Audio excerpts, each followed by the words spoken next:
रामचरितमानस को लेकर विवादित बयान देने वाले स्वामी प्रसाद मौर्य अपने बयान पर कायम है। अब उन्होंने एक नया ट्वीट किया है जिसमें शब्दों की मर्यादा आतंकवाद और जल्लाद तक पहुंच गई। सपा नेता स्वामी प्रसाद मौर्य ने इस बार अपना विवादित बयान साधु संतों को लेकर दिया है। अपने नए ट्वीट में स्वामी प्रसाद मौर्य ने लिखा, अभी हाल में मेरे दिए गए बयान पर कुछ धर्म के ठेकेदारों ने मेरी जीभ काटने एवं सिर काटने वालों को इनाम घोषित किया है। अगर यही बात कोई और कहता तो यही ठेकेदार उसे आतंकवादी कहते, किंतु अब इन संतों, महंतों, धर्माचार्यों व जाति विशेष के लोगों को क्या कहा जाए, आतंकवादी, महाशैतान या जल्लाद।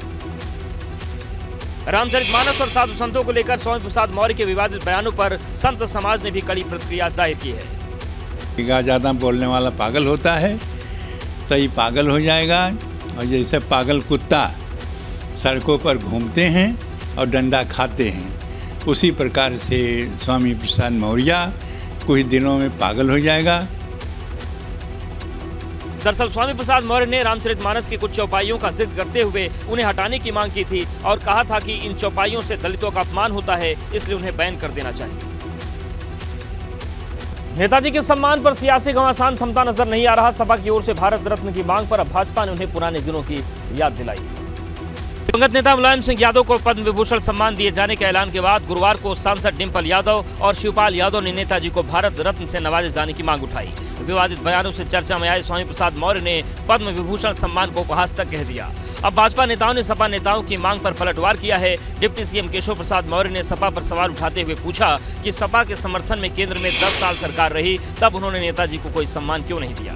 अब जैसे श्री मुलायम सिंह यादव जी को पद्म विभूषण का सम्मान मिला, स्वागत करने की जगह जो बयानबाजी कर रहे हैं उनसे मैं पूछना चाहता हूं, डॉक्टर राम मनोहर लोहिया जी जैसे जिन्हें समाजवादी मानते हैं, इनके समर्थन से केंद्र में 10 वर्ष सरकार चली, कोई सम्मान इन्होंने उनको दिलवाया है? इधर योगी सरकार में मंत्री जयवीर सिंह ने सम्मान पर सवाल उठाने वालों पर पलटवार करते हुए पूछा है कि अगर सपा होती तो क्या किसी भाजपा के लोगों को सम्मान देती। आदरणीय कल्याण सिंह बहुत बड़े नेता थे, उनका जब देहावसान हुआ था तो अखिलेश यादव जी बगल में घर पे उपस्थित रहते हुए भी एक फूल अर्पित करने उनके डेड बॉडी पर नहीं गए थे, न कभी उन्होंने शोक संवेदना प्रकट की। जाहिर है सम्मान पर छिड़ा घमासान पिछली सरकारों के सियासी खाता बही तक पहुंचता दिखाई दे रहा है। रामचरितमानस पर विवादित बयान देने वाले स्वामी प्रसाद मौर्य अपने स्टैंड पर कायम है। पिता के समर्थन में अब बेटी भी उतर चुकी है, लेकिन जिस पर सबकी निगाहें हैं यानी कि अखिलेश खामोश है। रामचरितमानस पर विवादित बयान देकर स्वामी प्रसाद मौर्य पूरी तरह से घिर चुके हैं। भाजपा स्वामी प्रसाद मौर्य और समाजवादी पार्टी दोनों पर हमलावर है। इसी बीच बदायूं से बीजेपी सांसद संघमित्रा मौर्य इस बयान को लेकर अपने पिता स्वामी प्रसाद मौर्य के साथ खड़ी नजर आ रही है, जिस पर योगी सरकार में मंत्री जयवीर सिंह ने संघमित्रा मौर्य से पूछा है कि वो पार्टी के साथ खड़ी है या पिता के साथ। पार्टी के साथ खड़ी है या पिता के साथ खड़ी है, निर्णय लेना पड़ेगा। साल भर बचा है चुनाव का, उन्हें तय करना पड़ेगा कि वो किसके साथ खड़ी है। दरअसल बीजेपी सांसद और स्वामी प्रसाद मौर्य की बेटी संघमित्रा मौर्य ने कहा कि उनके पिता ने रामचरितमानस की चौपाइयों को लेकर जो कहा है उस पर बहस नहीं बल्कि विश्लेषण होना चाहिए। उन्होंने कहा कि उसके पीछे पुख्ता तर्क है।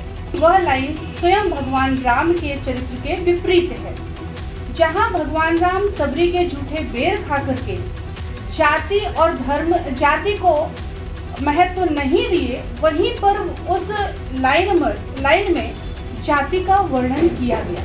जाहिर है विवादित बयान पर घिरे पिता के समर्थन में बेटी संघमित्रा उतर चुकी हैं, जिस पर सवाल भी उठ रहे हैं। लेकिन इन सब के बीच सपा प्रमुख अखिलेश यादव ने पूरी तरह से चुप्पी साध रखी है।